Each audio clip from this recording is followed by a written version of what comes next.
In high-water vehicles, boats and helicopters, emergency crews worked Sunday to rescue scores of South Louisiana residents from deadly flooding as the governor warned that it was not over. From the air, homes in southwest Louisiana looked more like little islands surrounded by flooded fields. Farmland was covered, streets descended into impassable pools of water, shopping centers were inundated with only roofs of cars peeking above the water. From the ground it was just as catastrophic. Drivers tried to navigate treacherous roads where the water lapped at the side or covered the asphalt in a running stream. Abandoned cars were pushed to the side of the road, lawn furniture and children's toys floating through the waters. And in many places, the water was still rising. Louisiana Governor John Bel Edwards said Sunday that at least 7,000 people have been rescued so far. Edwards says the storm has subsided in its intensity, but he called on people to refrain from going out to sightsee even as the weather gets better. This is a serious event. It is ongoing. It is not over, said the governor, emphasizing that in some areas water is still rising. He said the fatalities have not risen from the 3 dead reported on Saturday. 1 person is unaccounted for in St. Helena Parish. Mike Steele, spokesman for the governor's Office of Homeland Security and Emergency Preparedness, said there was an overnight spike in flood rescues in the eastern part of Baton Rouge. 2 nursing homes were being evacuated. Police were rescuing people from cars stranded on a miles-long stretch of Interstate 12, which was closed from Baton Rouge to Tangipahoa Parish. One of those motorists was Alex Cobb of Baton Rouge, who has been stuck since around 11 a.m. Saturday morning. Reached by telephone Sunday, she said she was on her way to a bridal shower she was supposed to host Saturday when flooding closed off the highway.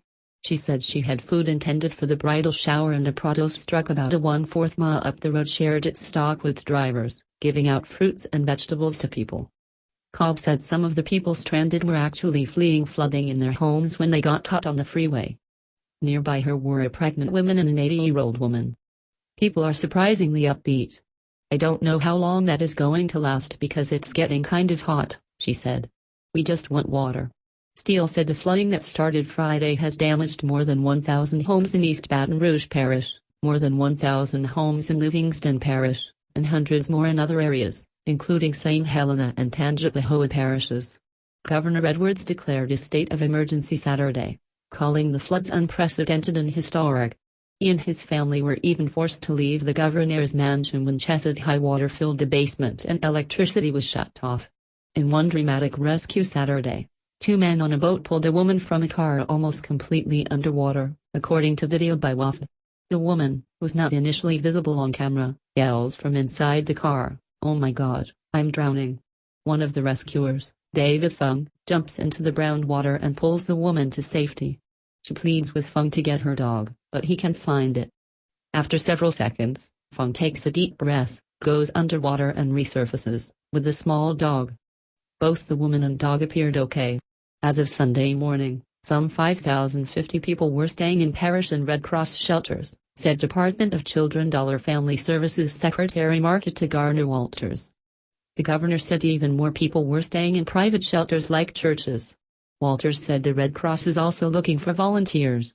A hospital in Baton Rouge, Oxnard Medical Center and Baton Rouge's O'Neill campus, evacuated about 20 critically ill patients Sunday, they said in a statement. An additional 20 will be transferred shortly as a precautionary measure. The hospital's emergency room is closed because flooding makes it impossible for people to reach it. Around Baton Rouge, worried family members tried to locate relatives. Wayne Muse, 68, ran into a police roadblock on Sunday morning in East Baton Rouge, where rapidly rising water is flooding neighborhoods near the juncture of the swollen Amite and Comite rivers. Muse said he has been trying in vain to reach or contact his 86-year-old mother since Saturday night, when she told him by phone that she had 2 inches of water inside her apartment at a Denham Springs retirement home. She said they were going to evacuate them but no one could get to them, Muse said. I couldn't believe that. Jeffrey Iglesias, 60, hitched his 22-foot boat up to his truck and approached a police officer at the roadblock, asking where he could launch to help rescue stranded residents. I've got stage 4 cancer, and I shouldn't be alive right now, but I feel like I've got to go help, he said. I'm a miracle. I figured I'd better help while I'm still a miracle.